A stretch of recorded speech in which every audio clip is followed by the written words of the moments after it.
Okay, as I promised, from my Ethiopian Bible, Book 46, Bel and the Dragon. Yes, you heard that. The Dragon. And King Astyages was gathered to his fathers, and Cyrus of Persia received his kingdom. And Daniel conversed with the king and was honored above all his friends. Now the Babylonians had an idol called Bel, and there were spent upon him every day 12 great measures of fine flour, 40 sheep, and 6 vessels of wine. And the king worshipped it and went daily to adore it. But Daniel worshipped his own God. And the king said to him, "Why do you not worship Bel?" Who answered and said, "Because I may not worship idols made with hands, but the living God, who has created heaven and earth, and has sovereignty over all flesh." Catch the word sovereignty. Okay, and over all flesh. Then the king said to him, "Do you not think that Bel is a living God? Do you not see how much he eats and drinks every day?" Then Daniel smiled and said, "O king, do not be deceived, for this is but clay inside and bronze outside, and has never eaten or drank anything." So the living king was angry and called for his priests and said to them, "If you do not tell me who it is that devours these expenses, you shall die. But if you can prove to me that Bel devours them, then Daniel shall die, for he has spoken blasphemy against Bel." And Daniel said to the king, "Let it be according to your word."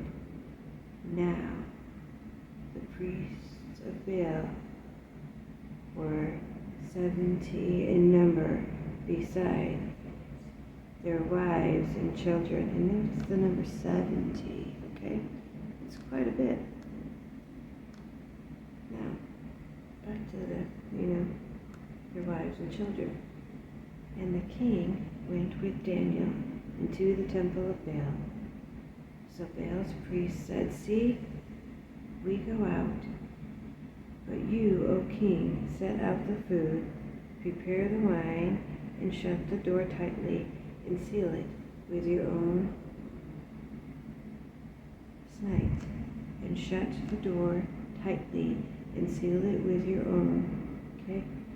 "And tomorrow, when you come in, if you do not find that Bel has eaten everything, we will suffer death, or else Daniel, who speaks falsely against us."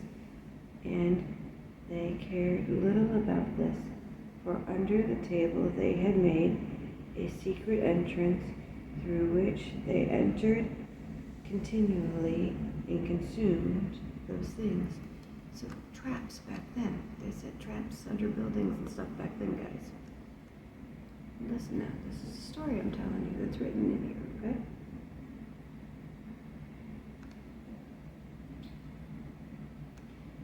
So when they entered continually and consumed those things. So when they had left, the king set the food before Bel. Now Daniel had commanded his servants to bring ashes, and they spread them throughout the entire temple in the presence of the king alone. Then they went out, shut the door, and sealed it with the king's signet, and so departed. Now in the night the priests came with their wives and children, as they usually did, and ate and drank everything. In the morning, early, the king arose, and Daniel with him. And the king said, Daniel, are the seals unbroken? And he said, Yes, O king, they are unbroken. And as soon as out with a loud voice, Great you are, O Bel, and with you there is no deceit at all. Then Daniel laughed and held the king back so that he would not enter, and said, Look now at the floor and take careful note of whose footsteps these are. And the king said, I see the footsteps of men, women, and children. Then the king became angry, and he took the priests with their wives and their children, showed them the secret door where they came in, and consumed the things that were on the table. Therefore the king executed them and delivered Bel into Daniel's power, who destroyed him and his temple. And in the same place there was a great dragon. A great dragon. Hear me out here. Okay? Now remember, not just any dragon. There was a great dragon, which the people of Babylon worshipped. And the king said to Daniel, Will you also say that this is made of bronze? Look, he is alive. He is alive, okay? He eats and drinks. I can't make this stuff up, guys. Okay. It's in the Bible. You cannot say that he is not a living God. Therefore, worship him.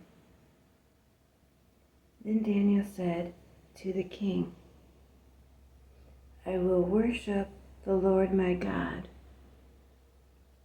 for he is the living God. But give me permission, O king, and I shall slay this dragon without sword or staff.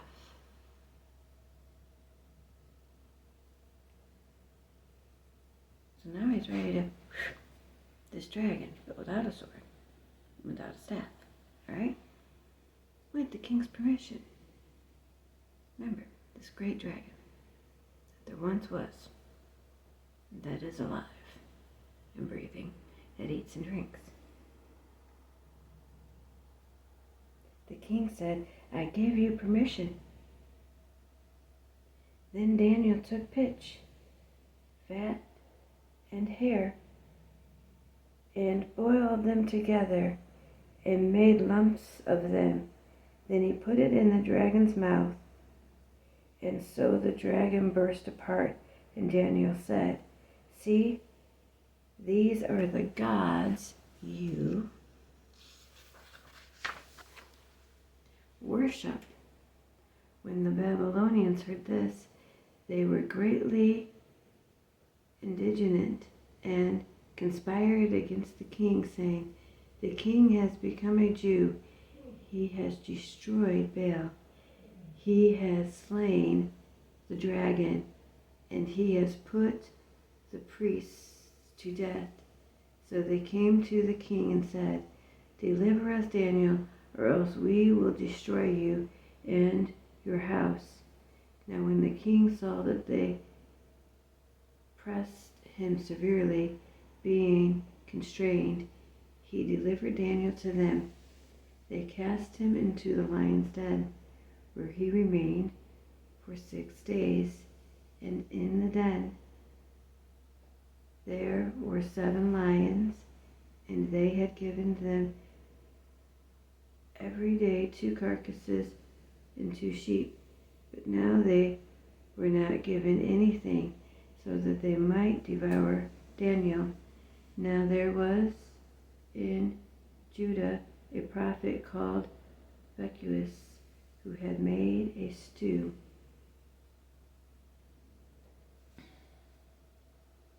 and had broken bread in a bowl, and was going into the field to bring it to the reapers.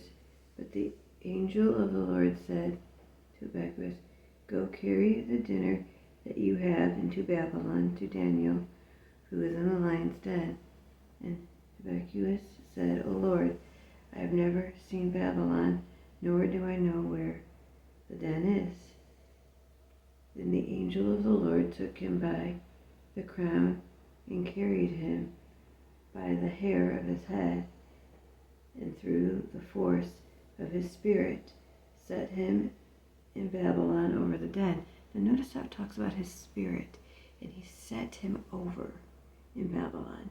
Notice how it shows he had connection with source, with unity, with an angel leading him, listening to the inner voice, listening to the direction of where to go and what to do. Now let me continue.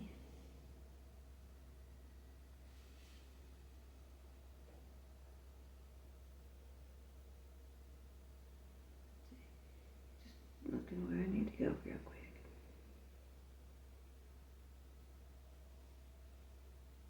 Okay, there it was.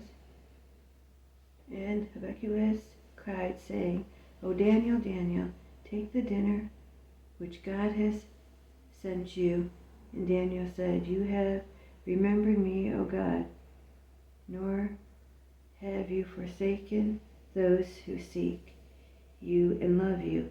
So Daniel arose and ate, and the angel of the Lord set Beccuus in his own place. Again, immediately upon the 7th day, the king went to mourn Daniel, and when he came to the den, he looked in, and behold, Daniel was sitting.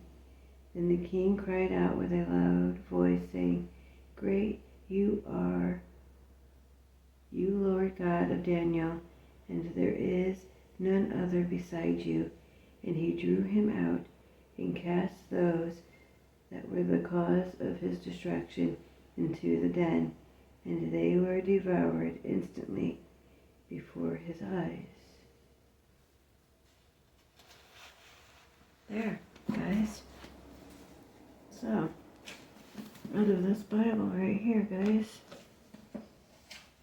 that's the version of actually how that goes for Daniel in the lion's den. How he got there. So, now, tell me, do you believe in dragons? Love you.